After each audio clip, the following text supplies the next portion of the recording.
milliards d'euros par an pour que l'Ukraine tienne le coup. Il n'y a pas un rond en Europe, sauf peut-être un peu en Allemagne. Et quelle est la solution de Mme von der Leyen? C'est d'aller prendre l'argent des Russes qui est bloqué dans les banques belges. Et donc d'aller saisir 140 ou 150 milliards d'euros pour les donner à l'Ukraine et financer la guerre dans les 2 ou 3 prochaines années. Sauf que c'est parfaitement illégal, que ça fout en l'air la totalité du système financier international et que des pays qui sont emprunteurs comme nous, la France, à hauteur de 300 milliards par an, on n'a pas envie de déstabiliser le système financier. On en est là. Donc, on a la note, les Ukrainiens payent la note du sang. Nous payons la note financière, on en est à 175 milliards d'euros depuis le début de la guerre, et il faut rajouter au moins 60 cette année.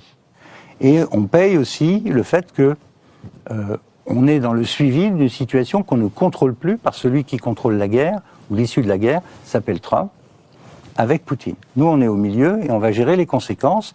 On s'est engagé, en plus, à faire rentrer l'Ukraine dans l'Union européenne, alors que ce pays est dévasté, toujours soumis à des problèmes d'état de droit et de corruption à très grande échelle.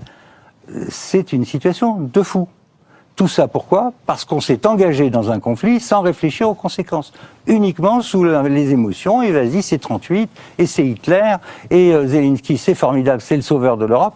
Autant de blagues qui, moi, c'est pour ça que j'ai écrit ce livre, parce que j'ai été révulsé par l'erreur qu'on était en train de faire, et qu'on continue à faire. La note, c'est 60 milliards d'euros par an pour